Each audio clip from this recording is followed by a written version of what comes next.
अस्सलाम वालेकुम दोस्तों, सेनेट के इंतखाबात हो गए, नताइज भी आ गए और इस्लामाबाद की वो नशिस्त जो कि हुकूमत और अपोजिशन दोनों के लिए एक अना का मसला बनी हुई थी, उस पर बहुत बड़ा अपसेट हुआ और अपोजिशन ये सीट जीत गई। ये नशिस्त पीटीआई क्यों हारी, कौन से अरकान थे जिन्होंने पार्टी के अगेंस्ट वोट दिया और किस लालच में वोट दिया, क्या कोई पैसे चले, ये तमाम तफसीलात हम आपको बताएंगे आज की वीडियो में। मैं हूं सरफराज राजा, आप मौजूद है हमारे साथ हमारे यूट्यूब चैनल पर। और अगर आपने हमारा चैनल सब्सक्राइब नहीं किया तो उसको भी सब्सक्राइब कर लीजिएगा और बेल आइकन जरूर दबाइएगा ताकि हमारी वीडियोस की अपडेट आप तक फौरी पहुंच सके। तो दोस्तों, अगर आप हमारी वीडियोस को रेगुलरली फॉलो करते रहे हैं तो आपको आज जो हुआ और जैसे हुआ ये तमाम तफसीलात हम आपको पहले बता चुके हैं। वीडियोस हमारे चैनल पर अब भी मौजूद हैं, आप देख सकते हैं कि क्या क्या हमने आपको बताया और किस हद तक वो तमाम बातें दुरुस्त साबित हुई। सबसे पहले हमने आपको बताया था कि इस्लामाबाद का जो इलेक्शन है वही इलेक्शन है असल में सेनेट का इंतखाब, और असल में सेनेट की 48 नशिस्तों पर नहीं बल्कि एक नशिस्त पर इलेक्शन होने जा रहा है। और ये नशिस्त अपोजिशन कैसे जीत सकती है और क्या वर्किंग कर रही है, तमाम तफसीलात हम आपको अपनी साबका वीडियोज़ में बता चुके हैं। तो दोस्तों, क्या हुआ और कैसे हुआ। यूसुफ रज़ा गिलानी को सेनेट में आने का सबसे पहले जो मशवरा दिया था वो दिया था मियाँ नवाज शरीफ ने।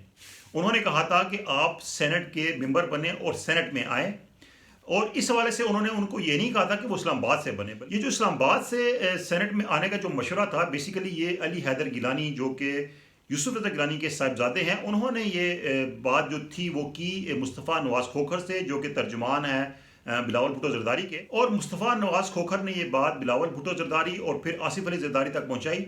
जब उन्होंने इस बात को एनालाइज किया तो उनको इस बात में काफ़ी वजन नज़र आया, जिसके बाद ये फैसला किया गया कि यूसुफ रज़ा गिलानी को इस्लामाबाद से उम्मीदवार नामजद किया जाए, पीडीएम का मुश्तरका उम्मीदवार, और उनका वोट भी और उनका शनाख्ती कार्ड भी जो पंजाब से इस्लामाबाद मुंतकिल किया गया। इस्लामाबाद का उन्होंने आइडेंटिटी कार्ड हासिल किया।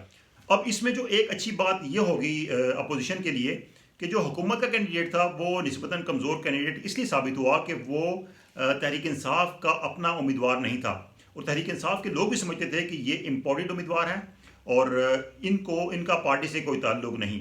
तो इस बात ने एडिड एडवांटेज दिया अपोजिशन को। अब हुआ क्या, हुआ ये था कि जो हम पहले भी आपसे बात कर चुके हैं कि यूसुफ रज़ा गिलानी ने जो फोकस किया था, उन्होंने पहली बात है कि जो उनका इन्फ्लुएंस था एज ए पॉलिटिशियन, इतने से वो पॉलिटिक्स में है, स्पीकर रहे हैं कौमी असम्बली के, वज़ीर आज़म रहे हैं पाकिस्तान में, लॉन्गेस्ट सर्विंग प्राइम मिनिस्टर वो पाकिस्तान के रहे हैं एक टर्म में। उन्होंने तमाम मेंबर्स को पर्सन टू पर्सन उन्होंने उनको कॉन्टेक्ट किया, उनसे रबते किए, और जनूबी पंजाब बिलखसूस उनका फोकस रहा। इसमें उनके जो रबते थे वो जहांगीर तरीन से भी रहे, लेकिन जो इसमें असल किरदार अदा किया है वो किया है नून लीग ने। अब जहाँ पर पैसे की बात होती है, ये कहा जाता है कि बहुत ज़्यादा पैसा चला।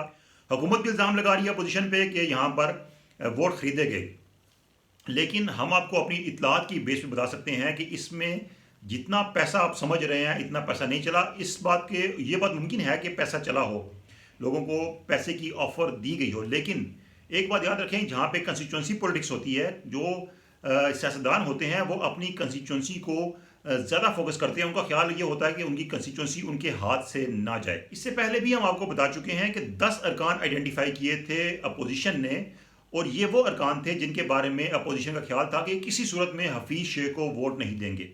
तो फैसला ये किया गया कि इनसे रब्ता किया जाए और इनको इस बात पर राज़ी किया जाए कि या तो ये यूसुफ रज़ा गिलानी को वोट दें या ये ऑब्स्टेन कर जाएं, यानी कि वोट ना डालें। इन दोनों सूरतों में इसका फ़ायदा अपोजिशन को होना था। अब इसमें जो ज़्यादा लोग थे उनका ताल्लुक जनूबी पंजाब से था। अब जनूबी पंजाब के आपको मालूम है कि वो ज़्यादातर पॉलिटिशियन होते हैं जो कि हर बार पार्टी बदलते हैं और आने वाली हुकूमत का हिस्सा बनते हैं। अब ये लोग जो हैं ये देख रहे थे कि इनके इलाके में पीटीआई का असर रसूख कम हो रहा है, तो इन्होंने मुतबादिल के तौर पे ये समझ रहे थे कि नून लीग अब इमर्ज कर रही है, इन इलाकों में मकबूलियत हासिल कर रही है। तो नून लीग के लोगों का रब्ता इन लोगों से हुआ, और इस बात के सबूत आपको उस वक्त मिलेंगे जब आइंदा इंतखाबात होंगे और ये लोग नून लीग के टिकट पर इलेक्शन लड़ेंगे।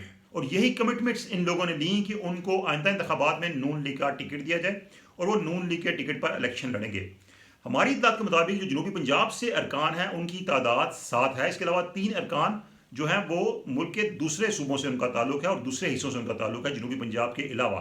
इसमें केपीके भी शामिल है और इसमें दूसरे इलाके भी शामिल हैं जिनके कुछ लोग थे जो कि मुनहरिफ थे पीटीआई से। जो लोग कुछ बोल्ड थे उन्होंने तो वोट दिया यूसुफ रज़ा गिलानी को, और जो कुछ डर में थे कि शायद उनका वोट पकड़ा ना जाए, उन्होंने अपना वोट ज़ाया कर दिया।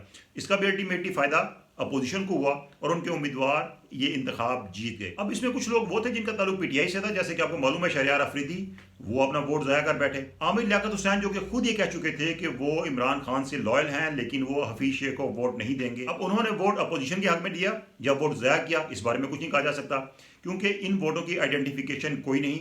लेकिन ये बात अब तय हो चुकी है कि यूसुफ रजा गिलानी 6 वोटों से ये इलेक्शन जीत चुके हैं। अब इसमें हुकूमत के लिए क्या मसाइल पैदा हो चुके हैं? हुकूमत के लिए सबसे बड़ा मसला ये पैदा हो चुका है कि इस वक्त जो अपोजिशन का जो एक मुतालबा सामने आना है अब वो ये है कि वज़ीर आज़म ऐवान से एतमाद का वोट लें। इससे पहले आपको मालूम है कि तहरीक अदम एतमाद की बात हो रही थी, लेकिन तहरीक अदम एतमाद में अपोजिशन को जो मसला दरपेश है वो ये है कि ऐवान में 172 अरकान पूरे करना एक बहुत बड़ा मसला और चैलेंज बन जाता है, क्योंकि तहरीक अदम एतमाद पर जो वोटिंग होती है, रायशुमारी होती है, वो ओपन रायशुमारी होती है और उसमें जो भी लोग होते हैं उन्होंने सबके सामने वोट डालना होता है। अब इसमें अगर अपोजिशन ये कहती है कि वज़ीर आज़म ऐवान से एतमाद का वोट लें, सदर वज़ीर आज़म को कहें कि वो एतमाद का वोट लें, क्योंकि वज़ीर आज़म अपनी अक्सरियत ऐवान में खो चुके हैं, तो इसके लिए वज़ीर आज़म को ऐवान में 172 अरकान अपने साबित करना होंगे, जो कि वज़ीर आज़म के लिए एक बहुत बड़ा चैलेंज बन जाएगा। अब इसमें पीटीआई के लिए जो एक स्पेस मिल गई है वो ये स्पेस मिल गई है कि जो पीटीआई की उम्मीदवार थी ख़वातीन की नशिस्त पर इस्लामाबाद से, जिन्होंने कौमी असम्बली में जिसके लिए वोट डाले गए, उनको 174 वोट मिले हैं और वो वोट सादा अक्सरियत यानी 172 से ज़्यादा है। तो पीटीआई के पास ये जवाज़ मौजूद है कि उनकी जो खातून रुकन थी उन्होंने सादा अक्सरियत से ज़्यादा वोट लिए हैं। इसका मतलब ये है कि उनके पास सादा अक्सरियत मौजूद है, जबकि अपोजिशन ने यूसुफ रज़ा गिलानी के वोट मैनेज किए हैं और वोट ख़रीदे हैं। ये इल्ज़ामात अपोजिशन पर हुकूमत लगा सकती है, लेकिन अब ये इखलाकी जवाज़ बन चुका है कि वज़ीर आज़म से कहा जाए कि वो ऐवान से एतमाद का वोट लें, क्योंकि ऐवान में किसी भी किस्म की हुकूमत को शिकस्त जो है वो हुकूमत पर अदम एतमाद ज़ाहिर करती है। चाहे ये बजट हो या बजट के दौरान कटौती की तहरीक हो या कोई और अहम कानून साजी हो, किसी भी रायशुमारी में ऐवान में अपोजिशन हुकूमत से जीतती है और हुकूमत को शिकस्त होती है, तो ये हुकूमत पर अदम एतमाद का इजहार होता है। तो इसके बाद इखलाकी तौर पर यह मुतालबा बन जाता है कि हुकूमत ऐवान में एतमाद का वोट ले। तो ये एक मुतालबा अब सामने आएगा। इसके अलावा क्या मसला बन चुका है हुकूमत के लिए? वो मसला ये है कि अब्दुल हफीज शेख अब एज ए वज़ीर ख़जाना कंटिन्यू नहीं कर सकेंगे। पहले तो वो मशीर ख़जाना के हैसियत से अपने फ़राइज़ सर अंजाम दे रहे थे, फिर उनको वज़ीर ख़जाना बना दिया गया था। उसकी वजह यह थी कि इस्लामाबाद हाई कोर्ट ने एक डिसीजन दिया था जिसमें कहा गया था कि जो मशीर हैं, एडवाइज़र्स हैं प्राइम मिनिस्टर के, वो किसी भी कमेटी के चेयरमैन नहीं बन सकते। अब वज़ीर ख़जाना जो है वो कई माशी कमेटियों के चेयरमैन भी होते हैं और चेयरमैन की हैसियत से वो अपने फ़राइज़ सर अंजाम देते हैं। लेकिन जब हाई कोर्ट का ये फैसला आ गया तो हुकूमत ने उनको वज़ीर बना दिया। अब हुकूमत ने कैसे वज़ीर बना दिया, ये भी आइन में गुंजाइश मौजूद है कानून में इसकी। वो ये है कि किसी भी शख्स को वज़ीर आज़म वफाकी वज़ीर का दर्जा दे सकते हैं, लेकिन उसके बाद 6 महीने के अंदर उनको एक सेनेटर या एक MNA की हैसियत से इलेक्ट होना होता है। इसकी मिसाल माजी में मौजूद है कि मिफ्ता इस्माइल को वज़ीर ख़जाना बनाया गया था, लेकिन उनके 6 माह पूरे होने से पहले ही जनरल इलेक्शन आ गए थे और जनरल इलेक्शन में वो इंतखाब में उन्होंने हिस्सा लिया था, लेकिन शिकस्त हो गई थी। अब वज़ीर ख़जाना की हैसियत से तो हफीज़ शेख कंटिन्यू नहीं कर सकते। अगर उनको मशीर ख़जाना बनाया जाता है तो वो कमेटियों की, जैसे कि एक्निक होती है और जो इकॉनमी से रिलेटेड कमेटियाँ होती हैं, उनके चेयरमैन नहीं बन सकते। तो हुकूमत के पास क्या ऑप्शन है?